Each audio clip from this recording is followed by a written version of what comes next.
What's going on, everyone? So the Black Ops 7 trailer has been out for a little bit, and today I'm going to be breaking it down with my thoughts and theories on what it all could mean.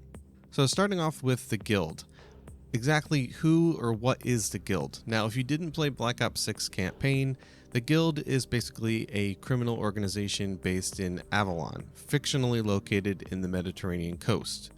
They're involved with various different illegal activities, including like weapon trafficking, smuggling, and assassins and stuff like that. So if you didn't play Black Ops 6 campaign, that's basically who they are.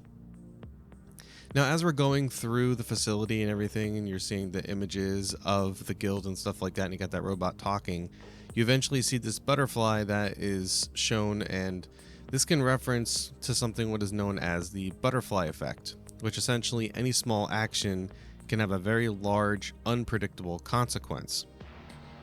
Now, the butterfly effect is also part of what is known as the chaos theory, which this also makes sense because the description of Black Ops 7, if you go over to like GameStop and read the description, it says that the year is 2035 and the world is on the brink of chaos, ravaged by violent conflict and psychological warfare. So this makes me think of games like Quantum Break. So it's very interesting how that all kind of ties together. Now, as we're approaching more into the facility, we get introduced to the CEO of the Guild, which is Emma Kagan. And it shows different robotic technology. And I've tried to find if most of these are kill streaks, but from like previous Call of Duty games, but that was like my theory on it. Some of them look like they would have been from other Black Ops games, but hopefully they're new kill streaks. Now, the butterfly that I mentioned before that's flying around David Mason, this actually goes into a TV, and then when David Mason touches it, it then sends us to different locations in time. So these different locations could be memories of his past, could be memories of his father's past that he's just revisiting, or it's complete hallucinations. So then we see Mendez crush the butterfly, and then it turns into this red smoke. And this makes me think that the red smoke is going to be a new bioterrorism weapon for the psychological warfare, and that's going to play a big role in Black Ops 7's campaign.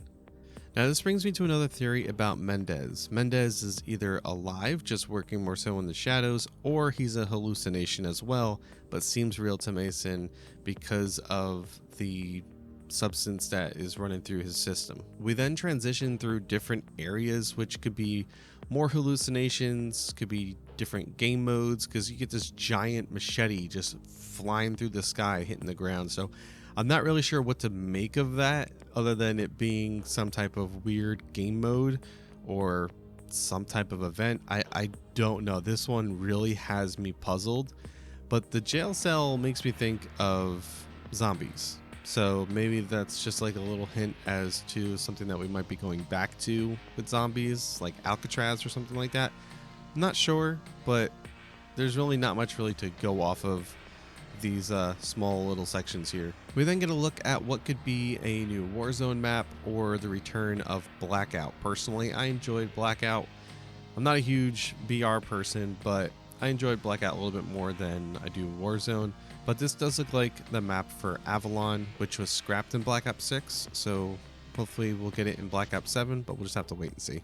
Now, this next one is a little bit difficult to understand what this is for, but this looks like it could be a first look at a multiplayer map. I mean, we're just kind of getting like an aerial view of it, but it does look new. But at first I thought it was like a mix of raid and hijack kind of smacked together, because I know Call of Duty likes to remaster things and take elements from others and stuff like that. So hopefully it's a new design for a map, but at first I thought it was a smack of raid and hijack on land and stuff like that. Next, we see Mason doing like a close quarters gunfight, and you can see that he has some type of invisibility ability, which I had the hugest eye roll when I saw this.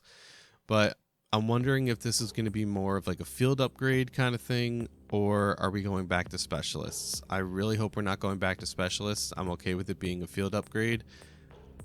I was not a huge fan of specialists in Black Ops 3, but I mean, it's futuristic tech stuff. They'll probably lean more into specialists of anything, but we'll just have to wait and see on this one too. As we transition away from Mason, we then see one of the robots that was shown at the very beginning when they were showing like the different, what I thought was known as kill streaks. And this one says it's a DAWGG. If you spell it out, it's just dog. So now that might not necessarily be its name, but I just found it a little bit funny because the machine is on 4 legs. It looks like a dog. And then you got the name behind it on the screen.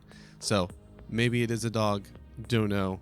But for this though, I do wonder how it's going to operate. So I'm wondering if it's going to be a kill streak, and if it is, that'd be cool.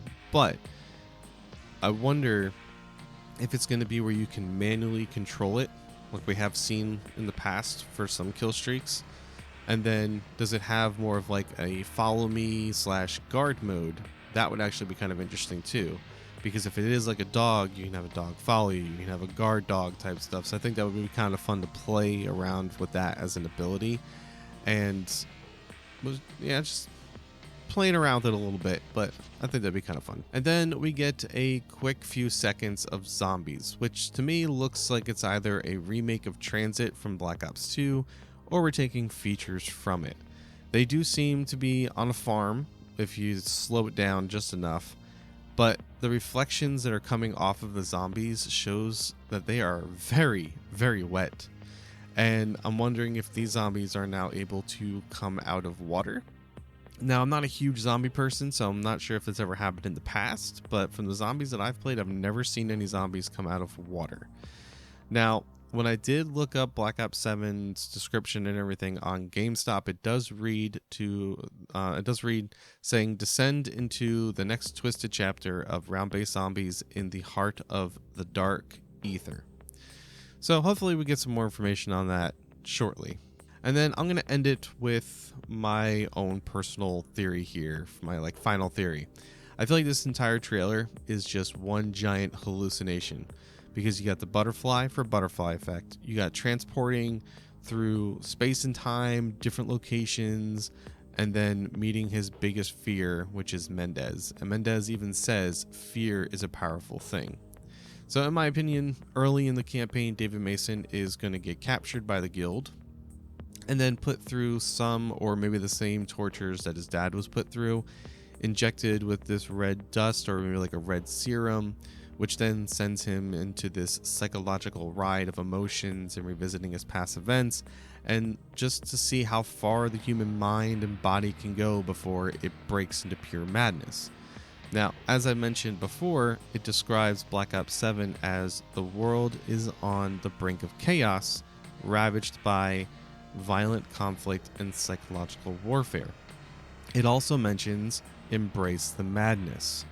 So this is going to be a very interesting way of kind of playing on some of this, but I wouldn't be surprised if like some of the stuff in the campaign is going to be very interactive flashbacks either. But that is everything that I got for you guys today.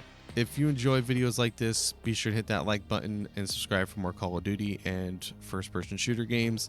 Also, let me know your theories of this trailer inside the comment section below. And if you like breakdown videos like this, let me know in the comments as well, and I'll continue to do them for you guys. I enjoy doing them. It's a lot of fun to kind of dissect these type of things. But thank you guys so much for watching, and I look forward to seeing you all in the next one. Take care.